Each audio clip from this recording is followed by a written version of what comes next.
but I've never felt jealousy among them, no. Do you feel that they're jealous of you now? I wouldn't think so.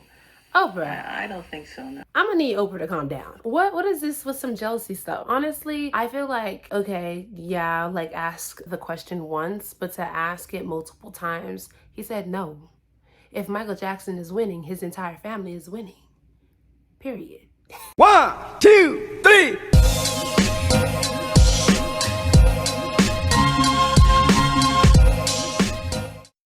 Hey guys, welcome back to my channel, and if you didn't already know, act like you know because it's Dadazo, so let's hop right into this video. So today I want to continue doing the Michael Jackson interview with Oprah. I believe it was in 1993. Yeah, I think so. So this is going to be part 2, but before we hop in, I just want to say that this past weekend was my birthday.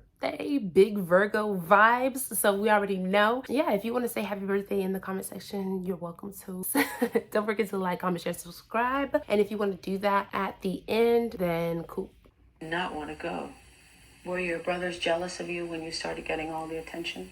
Not that I know of, no. You never felt a sense of jealousy? Let me think. No. I think they were always happy for me that I could do certain things, you know. And but I've never felt jealousy among them. No. Do you feel that they're jealous of you now? I wouldn't think so. Oprah. I don't think so. No. I'm gonna need Oprah to calm down. What is this with some jealousy stuff? Honestly, I feel like, okay, yeah, like ask the question once, but to ask it multiple times, he said no. If Michael Jackson is winning, his entire family is winning. Period. What's your relationship like with your family? Are you all close still? I love my family very much. I wish I could see them a little more often than I do. But we understand because we're a show business family and we all work.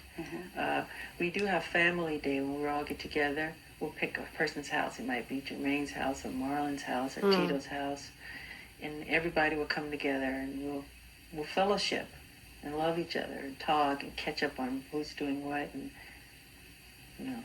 You all aren't all upset about LaToya and LaToya's book and the things that LaToya has said about the family? Well, I haven't read LaToya's book. I just know I love my sister dearly. I love LaToya, and I always will. And I always see her as the happy, loving LaToya that I remember growing up with. So I couldn't completely answer on that. Right. Do you feel that some of the things that she's been saying are true? I couldn't answer, Oprah. Yeah, I honestly, he hasn't read it. I read the book. It's the honest truth. So let's go back to when you were growing up and feeling all of this. Well, I guess it's a sense of anguish, I guess. So there was nobody for you to play with other than your brothers. You never had slumber parties. You never. No. So I'm wondering, for you, being this cute little boy that everybody adored and everybody who comes up to you, they're, pulling your cheeks and how cute, and this child calling him prodigy, Applehead. really.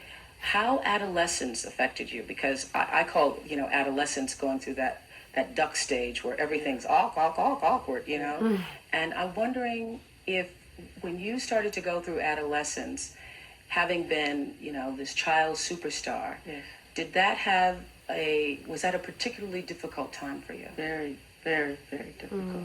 Yeah. Yes. Because I think every child star suffers through this period because you're not the cute and charming child that you were, and you start to grow. And they want to keep you young forever and little forever. Who's that? Oh my gosh. That is what Jennette McCurdy was talking about when she spoke about that in her book, I'm Glad My Mother Died. Everybody says that book is phenomenal, but it's also so sad. But she does talk about her childhood stardom and how so many people around her, but in particular her mother, wanted to keep her small, a child forever. And you hear that reoccurring theme from so many other child stars, and it's so sad because you're not meant to stay young forever. You're meant to grow old, mature, get into other roles of your career. You know what I mean? You're not supposed to stay in this one body. That has such a huge effect on you mentally. And some people can't see past that because all they see is the money and the greed and how you're going to help them basically come up or be in a better place than they once were. And, nature takes its course. And it does. And I had pimples so badly, and it made me so shy. I used to not look at myself. I'd wash my face in the dark. I wouldn't want to look in the mirror. Really? And my father Wow. teased me, and I just hated it. I cried every day because of it. Your father would tease you about your Yes, he would pimples? tell me I'm ugly. Your father would say Yes, that. he would. Sorry, Joseph. Not sorry, What's your relationship like with him? not Joseph. I love my father, but I don't know him. Are you angry with him for doing that? I think that's pretty cruel, actually. Am I angry with him? Because adolescence is hard enough without It's a very parent telling you difficult. that you're ugly. It's very Right. difficult. Am I angry with him? Sometimes I do get angry. Yes, I don't know him the way I'd like to Right. know him. My mother's wonderful. To me, she's perfection.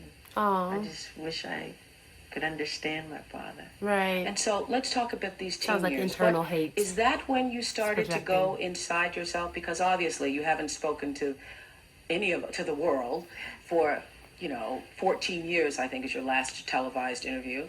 So you went inside. You became a recluse, and that was on purpose. Was it to protect yourself? I felt that there wasn't anything important for me to say. Those were very sad years for me. And Why so sad? Because on stage we see you performing. You're getting your Grammys. Why so sad? there's a lot of sadness Right. about my past life and Right. adolescence and my father and all of those things. It just made me very, very, very sad. So he would tease you, Right. make fun of you. Yes, Did he ever beat you? yes, He did. yes, And that was difficult to take, getting beaten and going on stage and performing. Right. yes. And why would he beat you? Because he saw me. He wanted me to. I guess maybe I don't know if I was his golden child or whatever it was. Some may call it a strict disciplinarian or whatever, but he was very strict, very hard, very stern. And just a look would scare you, and Were you scared of him? very frightened. Oh. There's been times when he'd come to see me and I would get sick. Really? I'd start to What? regurgitate. As a child or as an adult? Both. Because of his presence, He's his never heard me say energy. this. I'm sorry. Please don't be mad at me. Well, I mean, I suppose that everybody has to take Wow. responsibility for what they've done in life. Exactly. And your father is one of those people Right. who also has to take responsibility. He's not But I above do that. love him, Yes, I and understand. I He's am not above forgiving. accountability. Yes. I don't go But around. can you with really shit. forgive? I say this on my show all the time. Can you really forgive if you haven't gotten angry? If you haven't dealt with how you really feel? I don't know if you can go from having been abused to forgiveness. I do forgive. There's so much garbage and so much trash that's written about me. It's so untrue. They're complete lies.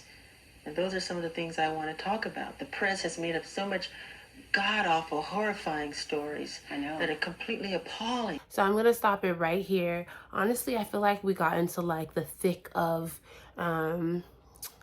his childhood and his childhood trauma. And I think Oprah brought up a good point that his father is not above accountability. The fact that he disappeared for 14 years says a lot. Without any interviews, he just went into himself, really tried to assess the things that were going on. And he realized that, some people may call it toxic, like, oh, you still love your father after all the things that he did to you, call you names, call you ugly, beat you before you go on stage, like really treating you as an other, essentially. You would think that this person would just be completely submerged within hate, but that's not the case here, as we see. I hope that you guys enjoyed this video, and don't forget to like, comment, share, and subscribe, and I will see you guys in the next one. Bye.